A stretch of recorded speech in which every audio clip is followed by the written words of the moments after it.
భౌతిక జీవితంలో నిర్మలీకరణ ముఖ్యమైనది. అయితే అది నిర్మలంగా తయారవడానికి కాదు, మలినాలను తొలగించడానికి. నిర్మలంగా తయారవడం అనేది ఏదీ లేదు. నిర్మలత్వం ఉంది. ప్రేమలాగే నిర్మలత్వం కూడా శాశ్వతమైనది. అపరిపూర్ణతను తొలగించటమే మీరు చేయవలసిన పని. అప్పుడు అక్కడ మిగిలేది పరిపూర్ణతే. ద్వేషాన్ని తొలగిస్తే అక్కడ ఉండేది ప్రేమే.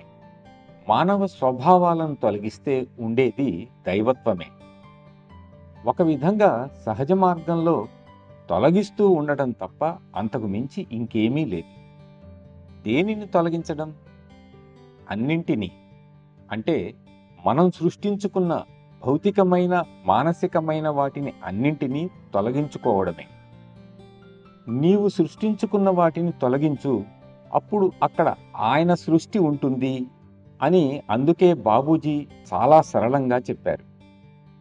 భగవంతుడు వచ్చి దేనినో సృష్టిస్తాడని కాదు. ఆయన ఇప్పటికే నిర్మలత్వాన్ని, ప్రేమను, జ్ఞానాన్ని, శాశ్వత జీవితాన్ని సృష్టించాడు. శాశ్వత జీవితం చాలా నిర్మలంగా ఉండాలి.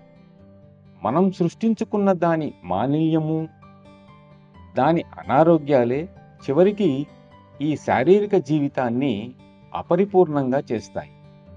శారీరక జీవితాన్ని శాశ్వతంగా పొడిగించగలమని కొందరు తత్వవేత్తలు, క్షుద్ర ఉపాసకులు కలలు కంటూ ఉంటారు.